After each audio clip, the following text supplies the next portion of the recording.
Small cap banks, I think, are often overlooked.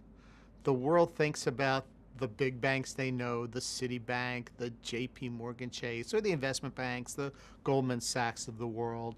And the banks that I invest in are small, neighborhoody community banks. The bank you'd find on Main Street in your own small town, the bank that is making mortgages, the bank that is lending to the small business owner, the bank that is financing the small construction project in town.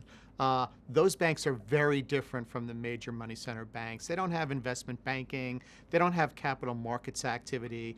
Their bread and butter business is taking deposits, making loans, and earning a spread.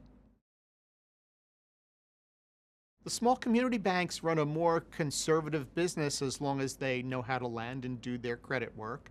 And they're not really susceptible to the vagaries of the capital markets.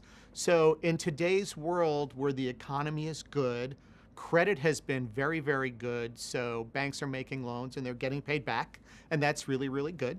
Loan growth is positive. It's not terrifically buoyant, but loans are growing, and that's a very good thing.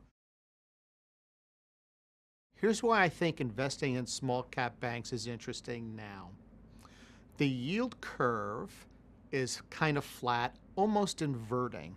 When that happens, it costs the banks more to raise money, and they can get less for the money that they lend, so their spread contracts and their margins contract. So there's been some pressure on profitability growth.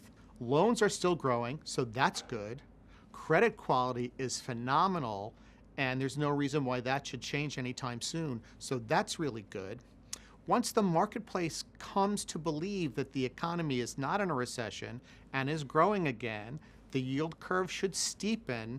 That will help the bank's spreads go up and their profits will start to grow faster.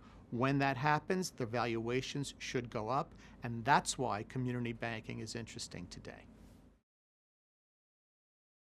I think small cap banks are a really interesting place for active managers to be. They're relatively illiquid, they're really small, they're not well covered, and they are easily overlooked. So if you're willing to put in the time, roll up your sleeves, and do the work, you really can uncover some supreme opportunities.